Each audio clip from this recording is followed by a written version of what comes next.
Hello guys, एक बार फिर से आपका स्वागत है हमारे यूट्यूब चैनल जिप्सा एमजीआई में।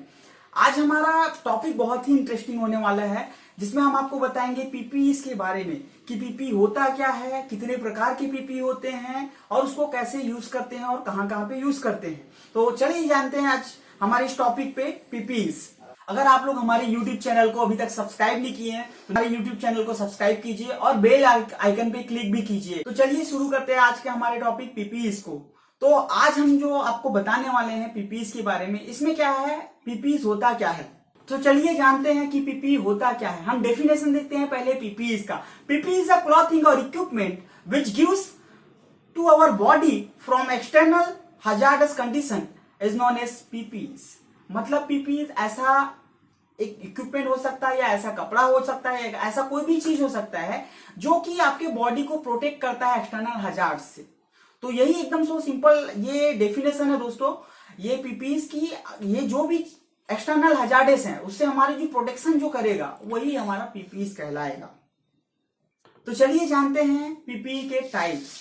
कि गाइस पीपीई दो प्रकार के होते हैं, एक होता है रेस्पिरेटरी, दूसरा होता है नॉन रेस्पिरेटरी। तो रेस्पिरेटरी में वो पीपीई आते हैं जिससे हम सांस लेते हैं, जैसे हम किसी भी चीज की ब्रीदिंग इक्विपमेंट्स, ये सभी रेस्पिरेटरी पीपीई में आते हैं। नॉन रेस्पिरेटरी पीपीई में वो आते हैं जिससे हम सांस नहीं ले पाए, और जो जैसे कि हमारा हेलमेट्स, आई प्रोटेक्शन, सभी नॉन रेस्पिरेटरी पीपीई में आते हैं। जैसे मैं अभी आपको इसके बारे में ब्रीफ में अच्छे से बताऊंगा, आपको प्रैक्टिकली एक एक इक्विपमेंट को भी दिखाऊंगा।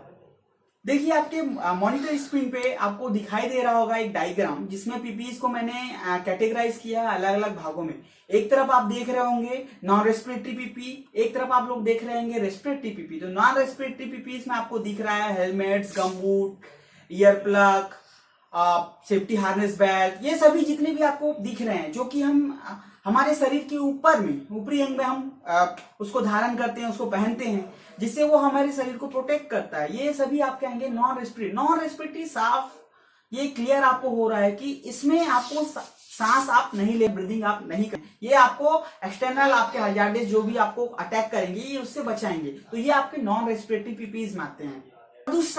दूसरे में आता है आपका रेस्पिरेटरी पीपीई। इसमें आपके तीन आएंगे, एक आएगा नोज मास्क, एक आएगा आपका BA set means self contain breathing apparatus, इसको स्काबा भी बोलते हैं, बीए सेट भी बोलते हैं, और दूसरा आता है एफबीए फोर्स ब्रीदिंग apparatus। तो चलिए गाइस हम लोग बात करते हैं नॉन रेस्पिरेटरी पीपीई के बारे में। तो ये वैसे पीपीई होते हैं जिसमें हम सांस नहीं लेते हैं। तो जैसे हम आपको दिखाई दे रहा होगा हेलमेट, तो ये हेलमेट सबसे हम पहले बात करते हैं हेड से पूरे डाउन लाइन तक, ठीक है। तो ये आपका आता है हेलमेट से हम क्या करते हैं, हेड की प्रोटेक्शन करते हैं। तो ये आपका एक फर्स्ट पीपीई हो गया। फिर नेक्स्ट आता है आई प्रोटेक्शन के लिए। तो आई प्रोटेक्शन के लिए बहुत सारे अलग अलग गॉगल्स आते हैं, जिसमें से मैं आपको दिखा रहा हूं तीन प्रकार के गॉगल्स। ये देखिए तीन प्रकार के गॉगल्स है। ये ग्राइंडिंग कटिंग के लिए काम होता है, ये वेल्डिंग वर्क के लिए काम होता है। तो ये आई प्रोटेक्शन का हो गया आपका सेफ्टी गॉगल्स, ठीक है। और फिर आता है आपके ईयर प्रोटेक्शन के लिए, आपके कानों में आवाज ज्यादा ना हो, शोरगुल वाले जो जगह है उससे आप कैसे बच सकें। तो ये जो थर्ड जो पीपीई से आता है, ये इसमें आपका आएगा जो हाई नॉइज लेवल अगर है तो हाई नॉइज लेवल को रिड्यूस कैसे करें, कि उसके लिए आपका आता है ईयर मफ, ठीक है। तो ये ईयर मफ क्या करता है, हाई नॉइज लेवल जहां भी रहेगा आपका 110 से पार रहेगा जो भी हाई नॉइज लेवल, तो उस समय हम इसको प्रिफर कर सकते हैं। और ये जो है 85 डेसिबल से ज्यादा अगर हो जाता है तो उस समय हम ईयर प्लग का भी यूज करते हैं। ये आपको दिखाई दे रहा होगा, ये ईयर प्लग है और ये आपका होता है ईयर मफ। फिर नेक्स्ट जो हमारा पीपीई आता है वो आता है हैंड ग्लव्स। तो हैंड ग्लव्स हैंड की प्रोटेक्शन के लिए, ये जैसे आपको दिख रहा होगा इलेक्ट्रिकल इंसुलेशन हैंड ग्लव्स, ये रबर का बना हुआ रहता है। अलग अलग कैटेगरीज के आते हैं, अलग अलग पावर रेजिस्टेंस के ये ग्लव्स आते हैं। ये आपका हो गया रबर ग्लव्स, कोई भी आपका केमिकल एक्टिविटी कर रहे हैं, कोई भी कीचड़ में काम हो रहा है, कुछ भी काम हो रहा है तो उसके लिए देते हैं, ठीक है। ये आपका दिख रहा होगा, ये आपका होता है लेदर ग्लव्स। ये लेदर ग्लव्स का यूज करते हैं हॉट वर्किंग के लिए। और ये आपका होगा आपका एस्बेस्टॉस ग्लव्स, इसका भी यूज हम हॉट वर्किंग के लिए या फिर शार्प एड्स वाले वर्क के लिए कर सकते हैं। नेक्स्ट जो है नॉन रेस्पिरेटरी की कैटेगरी में जो आते हैं वो है आपका ये वेस्ट, सेफ्टी वेस्ट या सेफ्टी जैकेट, ठीक है। ये रिफ्लेक्टिव सेफ्टी जैकेट है जिसका यूज कंस्ट्रक्शन साइट पे, कभी रात में वर्क हो रहा है या कहीं भी कोई भी इंडस्ट्री में जाते हैं तो इसका यूज करना होता है। ये क्या करता है, इसमें रेडियम की पट्टी लगी हुई है जो क्या करता है, रिफ्लेक्ट करता है किसी भी प्रकाश को आने के बाद वो कोई भी अगर गाड़ी कहाँ सामने से आ रहा है, कोई भी दूर से कोई व्यक्ति आ रहा है, तो वो सामने कौन व्यक्ति खड़ा हुआ है वो उसको आसानी से दिख जाएगा। फिर जो नेक्स्ट जो पीपीज आता है वो आता है फुल बॉडी हार्नेस बेल्ट। इसका यूज ऊंचाई पे काम करने के लिए वर्कर करते हैं। ये भी एक पीपीज है। कभी भी हाइट पे 1.8 मीटर से ऊपर अगर कोई वर्कर जा रहा है तो उसमें सेफ्टी प्रिकॉशंस लेना मैंडेटरी रहता है और आपको सेफ्टी हार्नेस बेल्ट पहनना जरूरी रहता है। तो ये सेफ्टी हार्नेस बेल्ट। नेक्स्ट जो हमारा पीपीज है वो है फेस शील्ड। ये ग्राइंडिंग कटिंग की एक्टिविटी में काम आता है और ये है वेल्डिंग वुड या फिर वेल्डिंग शील्ड, ठीक है। तो इसका भी यूज हम क्या करते हैं, जब भी वेल्डिंग काम होता है तो उस टाइम में इसका यूज होता है, और जब भी ग्राइंडिंग कटिंग का काम होता है तो इस फेस शील्ड का यूज होता है। ये आपका है बॉयलर सूट। जब भी कोई व्यक्ति गर्म जगह पे जाता है किसी भी प्लांट पे, तो ये बॉयलर सूट वहां पे पहनना रिक्वायर्ड रहता है। ये भी एक पीपीज का अंग है, ये भी पीपी इसमें आएगा। ये आपका क्लॉथिंग है, पूरा फुल आपका क्लॉथिंग आएगा इसमें, ठीक है। ये आपका है बॉयलर सूट।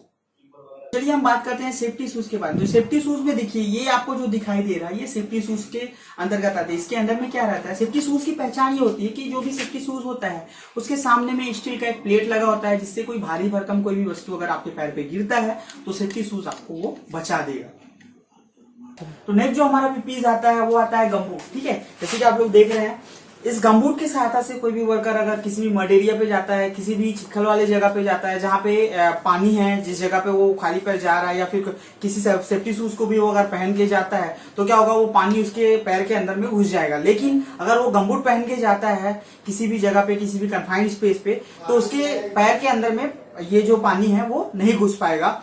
और ये गमबूट क्या है, वो प्रोटेक्शन करेगा। ये रबर का बना हुआ रहता है जो कि पानी से ये प्रोटेक्शन करता है अपने लेग को। नेक्स्ट जो पीपीज है वो है पीवीसी केमिकल सूट। ये देख लिया है जैसे कि आप लोग, ये पीवीसी मटेरियल का बना हुआ है, इसीलिए इसका नाम है पीवीसी केमिकल सूट। इसका यूज कोई व्यक्ति अगर कोई केमिकल प्लांट पे काम कर रहा है, कहीं पे केमिकल जहां पे यूज हो रहा है उस जगह पे ये उस सूट को पहनता है। ठीक ये रेनकोट की तरह ही दिखता है, वैसे ही रहता है, और फुल ये सर से लेके पांव तक ये पूरा फुल कवर रहता है। ये मैं आपको अभी जो दिखा रहा हूँ, ये हाफ ही दिखा रहा हूँ, ये पूरा फुल रहता है सर से लेके पांव तक का।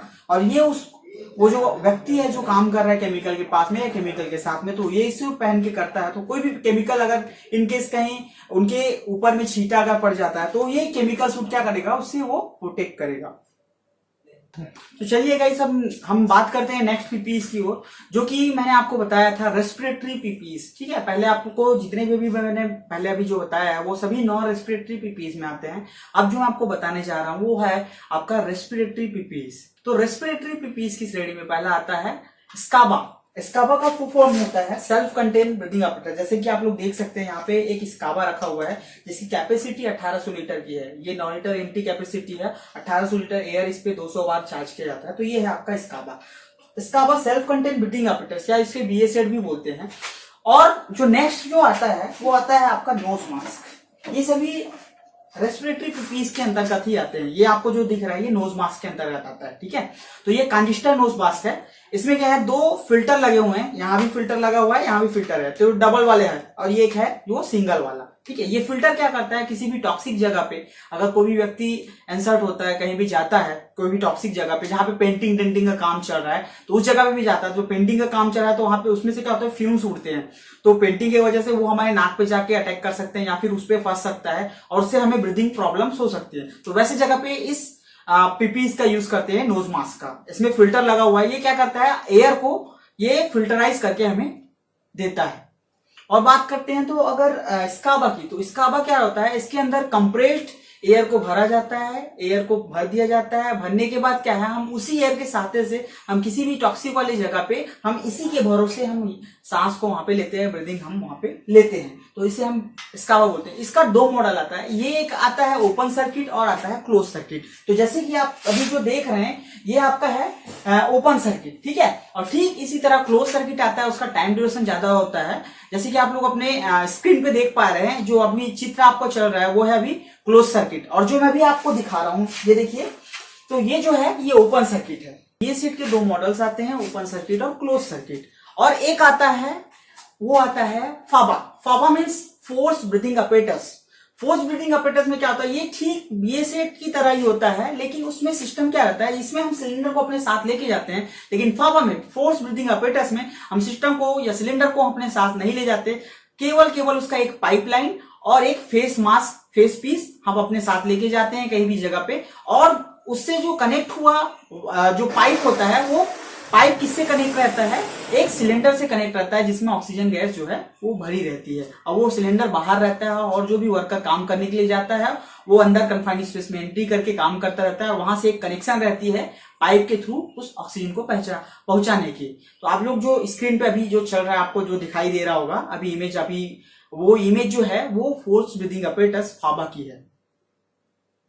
तो चलिए दोस्तों, ये तो रहा हमारे BS8 का। और ऑल टुगेदर अगर बोले तो जितने भी पीपीईज हम जो जनरली यूज करते हैं और जो पीपीईज की श्रेणी में आते हैं, रेस्पिरेटरी और नॉन रेस्पिरेटरी, तो ये सभी पीपीईज के बारे में मैं आपको बता दिया। अगर इसके रिलेटेड और कोई भी आपके क्यूरीज एंड क्वेश्चंस हैं तो आप कमेंट बॉक्स में जाके लिख सकते हैं। जरूर मैं अगले वीडियो में उस क्यूरीज एंड क्वेश्चन के ऊपर वीडियो बनाऊंगा।